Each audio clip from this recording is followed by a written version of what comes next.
ሰላም እስከዛሬ መጅሊስን ስንለቅ ብዙዎቻችሁ አንድ ጥያቄን ትጠይቁናላችሁ። እሱም ምንድነው ዋጋው ስንት ነው ትሉናላችሁ። ዛሬ ታዲያ የዚህን መጅሊስ ዋጋ ልንነግራችሁ ነው ማለት ነው። የዚህን መጅሊስ ዋጋ ከመናገራችን በፊት እስኪ መጀመሪያ መጅሊሱን ጎብኙት። መጅሊሱን እንዳያችሁት ነው። እስኪ ዋጋውን ገምቱ እናንተ።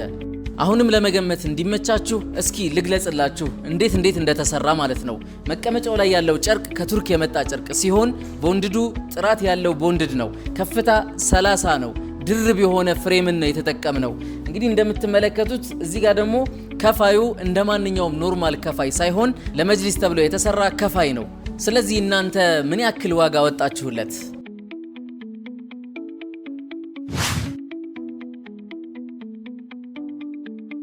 ታዲያ እንደዚህ የተለፋበት የሆነ መጅሊስና ብዙ ማቴሪያሎች የፈጀ የሆነ መጅሊስን የዋጋውን ትክክለኛ መረጃ ለማግኘት እዚህ ጋር የምታዩትን የቴሌግራም ቻናል በመጠቀም ማየት ትችላላችሁ። ሌሎችንም መጅሊሶች የቴሌግራሙን ቻናል በመጠቀም ዋጋቸውን ማየት ትችላላችሁ። ዋጋችን በጣም ግልጽ ነው። ነገር ግን በቴሌግራም ቻናል ነው እያንዳንዱን ዋጋ የምናስቀምጠውና እዛ ቻናላችን ላይ ለመግባት ሰያ አረቢያ መጅሊስ ብላችሁ ሰርች ማድረግ ብቻ ነው የሚጠበቅባችሁ።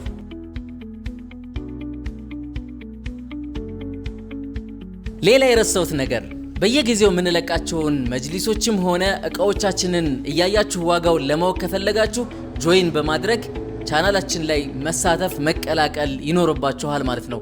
ስለዚህ እንደዚህ ጥራት ያላቸው እቃዎችን ስትፈልጉ በጣም በተመጣጣኝና በጥሩ ዋጋ ሰያ አረቢያ መጅሊስ ምርጫችሁ ይሁን።